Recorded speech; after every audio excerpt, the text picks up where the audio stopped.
وعن أبي أمامة رضي الله تعالى عنه قال قال رسول الله صلى الله عليه وسلم عرض علي ربي ليجعل لي بطحاء مكة ذهبا فقلت لا يا ربي ولكن أشبع يوما وأجوع يوما فإذا جعت تضرعت إليك وذكرتك وإذا شبعت حمدتك وشكرتك۔ حضرت ابو امامہ رضی اللہ تعالی عنہ حضور علیہ الصلوۃ والسلام کا ارشاد گرامی نقل فرماتے ہیں، عرض علی ربی لیجعل لی بطحاء مکۃ ذہبا، کہ اللہ جل شانہ نے مجھے اس بات کی اجازت دی کہ اگر آپ چاہیں تو آپ کے لیے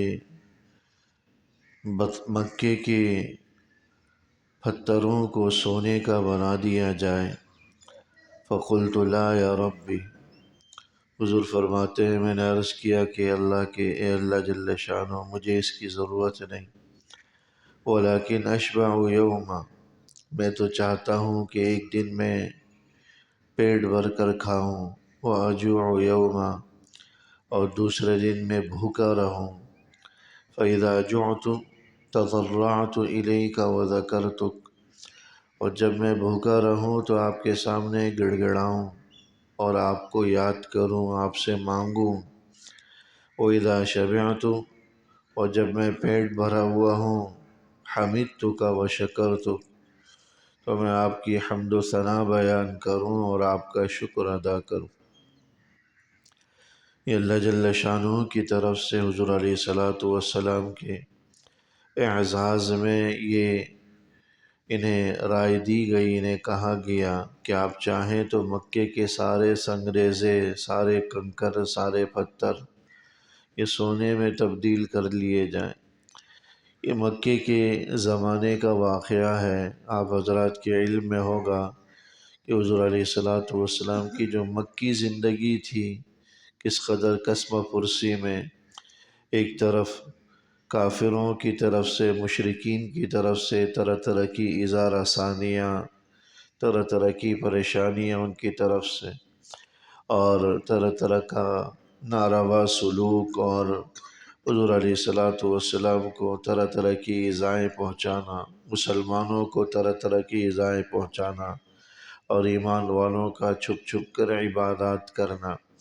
تو یہ وہ موقع تھا کہ مشرکین کی طرف سے ہر طرف سے ایذائیں، تکلیفیں پہنچائی جا رہی تھی، اور انتہائی قسم پرسی کا زمانہ تھا۔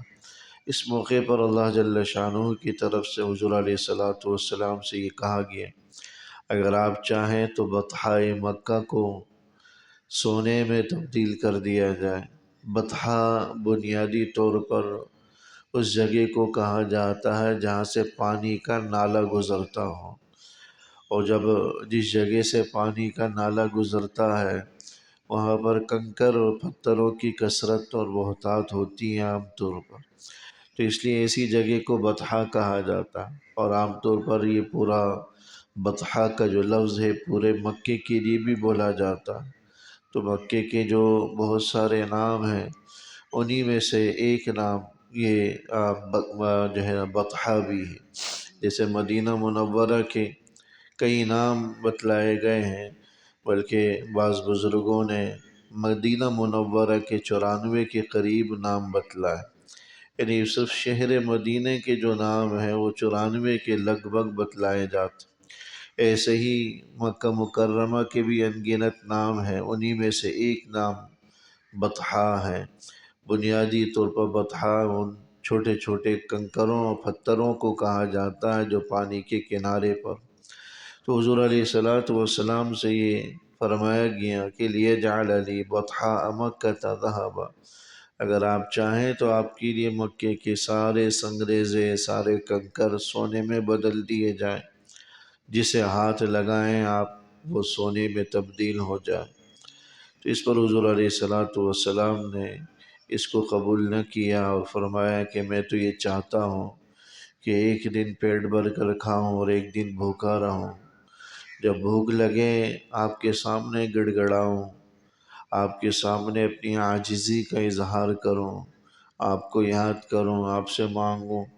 ہر وقت اللہ سے مانگتے رہنا یہ اللہ سے تعلق قائم کرنے کا ایک بڑا ذریعہ ہے۔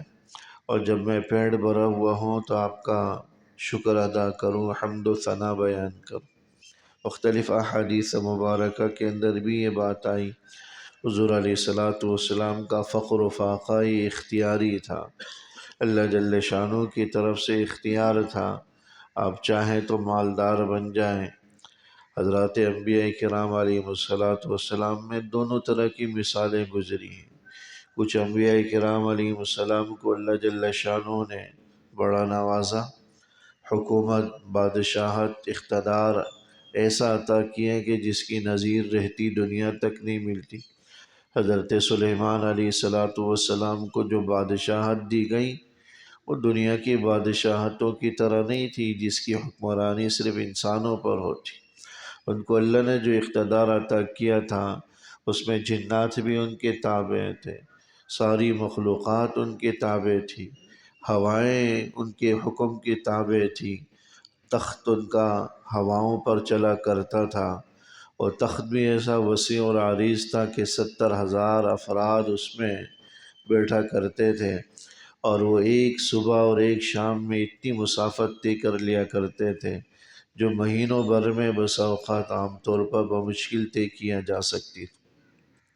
تو اللہ جل شانہ نے وہ اقتدار حکومت حضرت سلیمان علیہ السلام کو عطا فرمایا، اور دوسری طرف بہت سارے انبیاء ایسے تھے جو انتہائی قسم و پرسی میں شہید کر دیے گئے اور ان کی کوئی حفاظت کرنے والا بھی نہیں تھا۔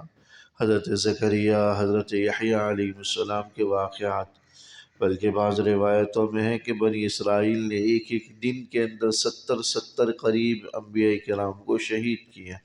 اس قدر مظالم بھی انبیاء پر ڈھائے۔ تو دونوں طرح کی انبیاء کرام کے اندر زندگیاں دونوں طرح کی ہمارے پاس موجود ہیں۔ تو حضور علیہ السلام کو بھی یہ اختیار دیا گیا، چاہے تو آپ بھی اختیار لے لیں، حکومت لے لیں، بادشاہ و سربراہ بن جائیں، چاہے تو آپ جو ہے وہ اللہ کے سامنے جو ہے نا غریب رہیں، فقیر و تنگ دست رہیں۔ تو حضور علیہ السلام نے اسی دوسری صورت کو اختیار کیا، امت کو بھی اسی کی ترغیب دی۔ بعض روایات کے اندر آتا ہے حضور علیہ السلام نے اس خواہش کا اظہار کیا کہ اللہ میں مسکینوں کی طرح رہنا چاہتا ہوں، مسکینوں کو پسند کرتا ہوں، اور کل قیامت میں مسکینی کی حالت میں آپ کی بارگاہ میں پیش ہونا چاہتا ہوں۔ تو امت کو بھی اسی کی ترغیب و تلقین فرمائی گئی کہ جتنا انسان کم مالی اعتبار سے جو ہے نا کم ہوگا اور بھاری بھرکم نہیں ہوگا، اتنا ہی آخرت کا سفر اس کا آسان اور ہلکا ہوگا۔ جتنا دنیاوی اعتبار سے بھرا ہوا ہوگا، مال و اسباب کی کثرت ہوگی، آخرت میں اتنا ہی وہ بوجھل اور بوجھوں تلے دبا ہوا ہوگا۔ تو حضور علیہ السلام کی اس حیات طیبہ سے ہمیں سبق یہ ملا کہ جب اللہ پیٹ بھر کر کھلائیں تو تضرعت الیک وذکرتک وَإِذَا شَبِعْتُ حَمِدْتُكَ وَشَكَرْتُكَ۔ اللہ نے نوازا ہوا ہے تو اللہ کا شکر ادا کریں، 2 وقت کا کھانا مل رہا ہے اللہ کا شکر ادا کریں، اور اگر کبھی نصیب نہیں ہو رہا تو اس پر بھی بے صبری، ناشکری کا مظاہرہ نہ کریں، بلکہ حضور کی سنت سمجھتے ہوئے اس فاقے کو بھی قبول کریں اور اللہ کے سامنے گڑ گڑائیں، عاجزی کا اظہار کریں، وَذَكَرْتُكَ، اور اللہ کو یاد کریں۔ تو حضور علیہ السلام کی اس حیات طیبہ سے ہمیں دونوں طرح کی صورتحال میں عمل کا پتہ چلتا ہے کہ فَإِذَا جُعْتُ، جب بھوک لگے، کھانے کو کچھ نہ ہو، تضرعت الیک، اللہ سے مانگے۔ دوسری بات جو اس سے سمجھ میں آئی کہ انسان ہر چھوٹی بڑی چیز کے اندر اللہ سے رجوع کرے۔ جو لوگوں سے مانگنے کا دستور ہے، لوگوں کے سامنے اپنی حاجت ضرورت پیش کرنے کی جو ہماری عادتیں بن گئی ہیں، اس کو تبدیل کریں، ہر حال میں اللہ سے مانگے۔ حدیث میں فرمایا گیا کہ اگر جوتے کا تسمہ بھی ٹوٹ جاتا ہے تو بھی اللہ سے مانگے، اللہ سے مانگے، اللہ کوئی نہ کوئی سبب اس کا کر دیتے ہیں۔ لہذا بھوک لگے کھانے کو نہ ہو تضرعت الیک، اللہ کے سامنے گڑ گڑائیں، اللہ کو یاد کریں، اور جب اللہ پیٹ بھر کر کھلا دے تو پھر متکبر نہ ہو، متکبر نہ ہو، نافرمان نہ بنے، بلکہ اللہ کی حمد و ثنا بیان کریں اور اللہ کے شکر گزار بندے بن جائیں۔ اللہ جل شانہ عمل کی توفیق نصیب۔ ربنا تقبل منا انك انت السميع العليم وتب علينا انك انت التواب الرحيم، وصلى الله تعالى على خير خلقه محمد واله وصحبه آمين برحمتك يا ارحم الراحمين.